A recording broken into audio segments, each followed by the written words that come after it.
using instructions on your screen. You can raise your hand by dialing *9.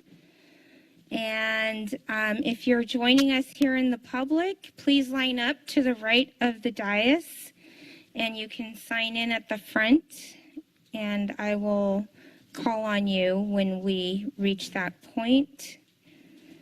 We also have approved for extra time Serge Cagno with Stepping Up Santa Cruz, Reggie Meisler with Santa Cruz Cares, and Robert Norse, Homeless United for Friendship and Freedom, HUF.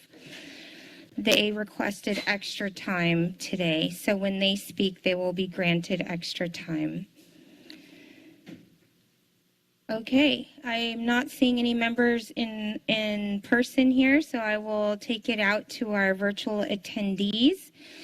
And our first hand raised is Leslie Wooding.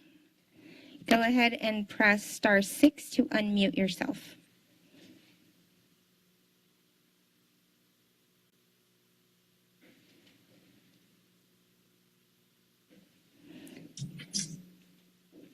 Hi, I hope you can hear me now. Yes, welcome. Hi, I'm Leslie Wooding. I live on Dakota Avenue, 2 blocks away from San Lorenzo Park. My life for the last 2.5 years has been continuously impacted by the encampment in San Lorenzo Park. I have spent many hours listening, reading, writing letters, and organizing for change. San Lorenzo River and Park should be the most natural and pure river in a city anywhere on this earth. It's our common jewel that everyone should have access to with a safe and clean environment. By now, I think everyone knows about the conditions of the people living in San Lorenzo Park and the conditions of the riverbank. I have been impacted almost daily, checking to see if someone has overdosed or picking up trash or reporting waste, needles, theft. I've found illicit drugs several times and unfortunately watched bodies being taken from the benchland, not because I'm looking for it, but because I'm walking through the park. I've also seen tents burned down. San Lorenzo Park was designed by the Army Corps of Engineers as a floodplain, and so there was and there will be flooding there. It is not suitable for an encampment. I have talked with neighbors, businesses, and homeless advocates, and I've started to get to know some people who live in the park. I've organized to keep the park clean. Last night I attended the meeting where several people who live in the Benchlands speak. It was mind-opening, and I empathized with them. The meeting was also very strongly biased toward resistance and defending the encampment to stay in the Benchlands. And there's also criminal activity that negatively affects the people in the Benchlands and certainly the neighborhoods as well. The criminal activities need to be removed from the Benchlands. Meanwhile, I've listened to the city plan, and I am strongly in favor of the park restoration plan. Thank you very much. Thank you for your comment. Our next hand raised is Reggie Meisler. Go ahead and press *6 to unmute yourself. And this is extra time. Hi, can you hear me? Yes, welcome. All right, thanks. We as Santa Cruz Cares have a number of questions about the city's homelessness response, as well as the coming eviction of hundreds of people from the Benchlands. We request that you please address these during the council members' discussion. While we know that the council members' questions are limited per the rules of Mayor Brunner, we believe that the public has a right to know these answers. We've also emailed these questions directly to City Council and staff. First, we see that the public response for these 2 items is limited to 30 minutes. We'd like to know why a topic of such significant consequences for those affected is only afforded half an hour. We hope you will reconsider and give these issues the time they deserve. So a few questions we have from the report. What exactly is the plan to be able to provide an alternative sheltering option to anyone in the park who wants it? What wraparound services will be provided to people? Do people need to explicitly request shelter in order to have options provided? Has the city consulted with people on the ground about what they actually need? Where in the city and or county will there be shelter for 300 to 400 people? Can the city provide photos of what the shelters or beds actually look like to the public? Will the city commit to providing, to publicizing the options of where people can relocate to? What transparency will be provided after this eviction regarding how many people were sheltered as part of the city's efforts? The city continues to close programs and evict residents at the Armory only to announce new shelter also opening at the Armory. This feels like a shell game by the city. Even with a phased approach to increasing shelter capacity, it is hard to see how there will be enough shelter beds for those who need them. We also must ask, what is the plan for people for whom the shelter options do not work, such as those with physical disabilities, history of trauma, and people who have pets? When people are displaced and threatened with arrest or citation if they don't accept limited shelter offerings that may not work for them, people will seek more isolated locations in order to hide and survive, which will directly increase the risk of fire.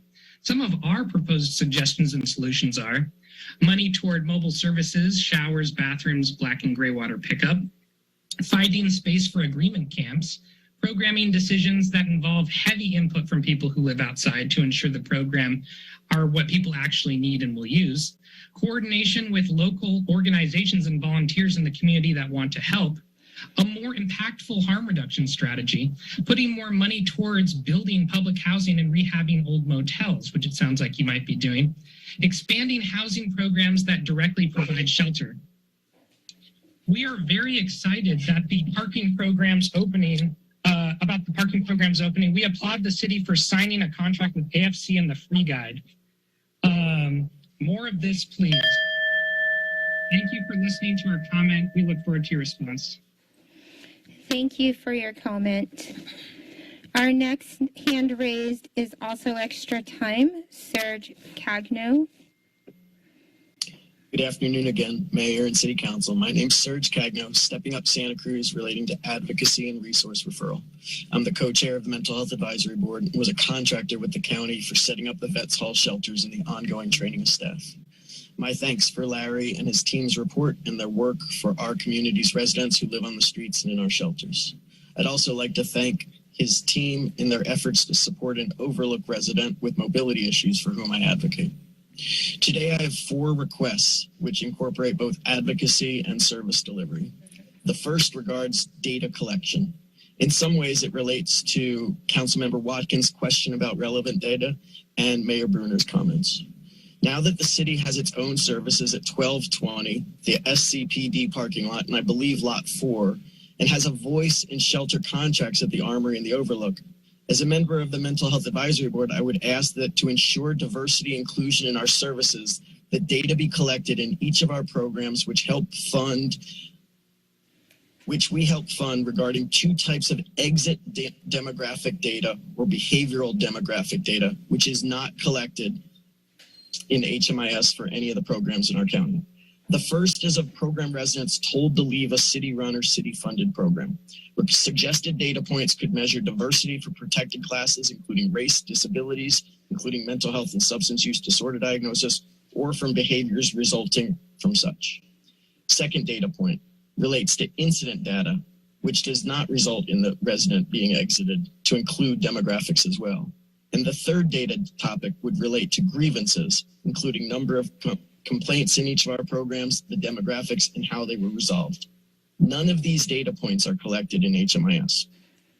My second request regards training, and in some ways relates to Councilmember Brown's comments regarding making our programs more welcoming to those living on the streets, and relates to Councilmember Myers and Mayor Bruner's question of why do people choose or not choose to go into our shelters. Because participants often have significant trauma histories and may be more affected by staff skills and experience, for the sake of transparency and ensuring quality service delivery, I'd ask the City Council to direct staff to report on the training given to those working in the shelters and the city's safe parking programs. I would also ask the City Council to please consider creating a shared training program between the city-funded programs, including the Downtown Streets Team, AFC, Salvation Army, and the Free Guide. Such a program would have a shared calendar or monthly email to include any of these programs to invite city staff and the other city-funded programs and city staff to participate in the training. The cost would be minimal, but the trainings, the improved services, the improved collaboration and referrals between programs, and the outcomes for participants most likely would be significant. A future report of training. Thank you for your time. Thank you for your comment. Our next hand raised is the name Abby Samuels. You can press *6. Can you hear me? Hi, yes, welcome. Thank you. I am calling basically to talk about, I probably could spend about 3 hours with facts that were said, or supposed alternative facts that were said that are not true. For instance, I'll just give you a couple. It was mentioned at 1220 River Street, the people meet with their caseworkers once a week. That's not true. It was mentioned that people, let's see, sorry, I'm not feeling well. People at 1220 are finding transitional housing and are being transitioned out. I spoke to probably around 15 people there, and no one knows of anyone who's received housing from there. Someone just made a comment that someone's taking out the water out of the wash bins, and instead of using the showers. What showers? I know there used to be some shower once a week on Fridays or something like that. So what showers are you speaking about? But more than that, I'd like to talk to you about the trash. This is something that has been going on for a while. They take away the trash that the city's been picking up. They did it at Highway 1. They did it at many places at can't think right now. They did it at Ross Camp. They did it at the upper San Lorenzo Park. They did it at Pogonip. They did it at Sycamore Grove. And now they're doing it at Benchlands. And then you call it an emergency environmental hazard. This is something that you have created, and I've spoken to the contractors. They are not the ones who have stopped going there, or the staff. Ron Perugino, who used to do it over at Highway 1, Your he time claimed has... that you told him that you no longer want him to pick things up. That was at Highway 1. Thank you. Thank you for your comments.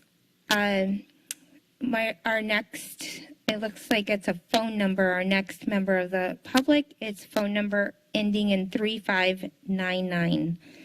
You can go ahead and press *6 to unmute yourself. Hi, can you hear me? Yes. Hi, this is Grant Dentremont. I am the general manager with Hotel Paradox. I am here speaking as a private citizen. You just muted. Press *6 to unmute yourself. All right, how about that? There we go. Okay. So again, I'm Grant Dentremont. I'm the general manager with the Hotel Paradox, but I'm here as a private citizen. I work in a business that is largely affected by the Benchlands encampment. To second some of the thoughts that have been put out before council today, there are multiple impacts to our area regarding criminal activity, drug use, impacts to patrons of local businesses, and in particular, our tourist community. We are a tourist-based economy. We thrive off of the tax dollars that are provided to us by the tourists who visit our local economy. And one of our largest impacted areas is our downtown area due to the Benchlands encampment.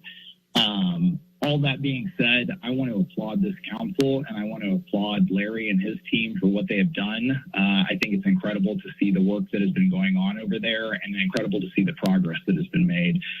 Too often, you guys are subjected to people calling in to complain about criminal activity, complain about drug use, complain about trash or services, or lack of fairness to the homeless or unhoused. But what this city council has done and what the city has done in response to homelessness has been a monumental undertaking under very challenging circumstances.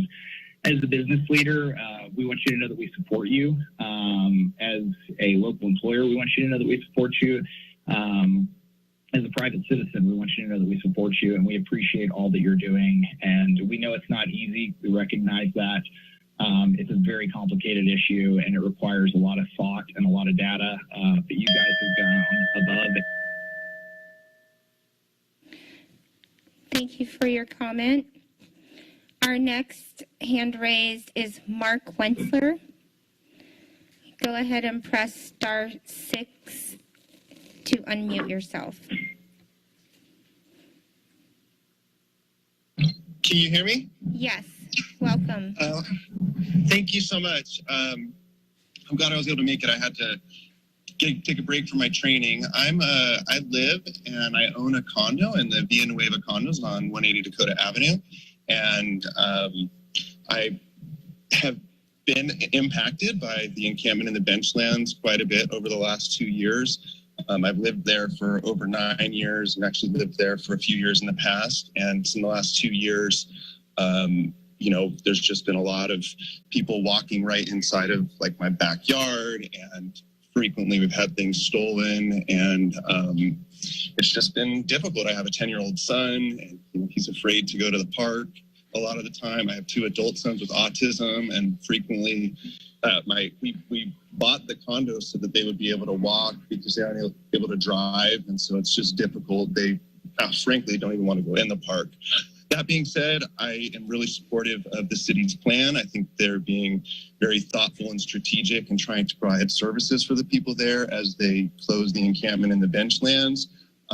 My wife and I and some other members of our community have actually worked with Parks and Rec to do some park cleanups and support in whatever way we can. And I just really want to get out there that it's been difficult, but you know, I really hope that this plan is going to be effective, and it's going to both help our park, but also help the people living there. Over the last few months, the encampment has clearly taken a turn for the worse. When it first started, there was like clear, you know, tent spaces and whatnot, and it wasn't too bad. Actually, at our events, we've had several of the people living there come and help us do cleanups with the tools provided by Parks and Rec. So I definitely, you know, wish them well, but I'm really ready for there to be a change and supportive of the city. So I think that's all I got to say. Thank you so much. Thank you for your comment. It looks like that concludes the public comment for item number 19, homeless. Of augmented vouchers. We've heard suggestions of send them elsewhere. There can be secret discussions, but not with the real clients. We can have a council member wander through the council, through the Benchlands, and attempt to, has any attempt really been made to talk to the people who live there about what's going on? I haven't heard much of that in this discussion. The council has shown its real colors. This is about enforcement of ordinances, so you can, first, of course, to clear the Benchlands, but then to enforce ordinances, and doing so in ways that you will not be held accountable legally for essentially disrupting people's lives. And by the way, please don't ding me until it's 3 minutes. I've noticed you've been a little premature in that. That can happen, I guess. I tend to agree with Reggie's questions, which I haven't heard anyone answer, really. I'm glad that neighbors did show up at this meeting. The meeting that's again going to be happening at the Resource Center for Nonviolence on successive Mondays. The next one is the 29th at 6 o'clock. I think the community needs to come and talk about real solutions, because the council is not. The council is relying upon simply sort of these claims about what's going to be done with no clarity about where the places are that people are going to go, how many people need to go there. Those basic questions are not being asked. So it's nicely phrased and phased. That's part of the rhetoric that's being used. The real problem here is a false narrative.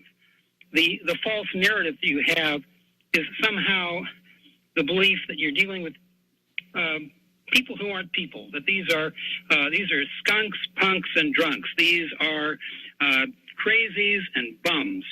And what you have are people who are desperately living together in a situation where they have created their own community as best they can. You are now about to disperse it. and you're not providing any real alternatives for the entire group, much less homeless people in the broader community.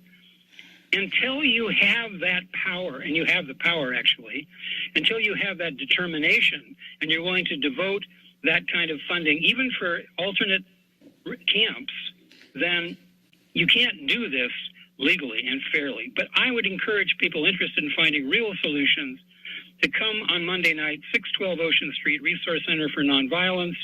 That includes critics. That includes people who don't agree with me or with the other speakers who feel there should be basic rights allowed, folks, and basic services allowed before you destroy the services as they exist. And thank you for giving me time.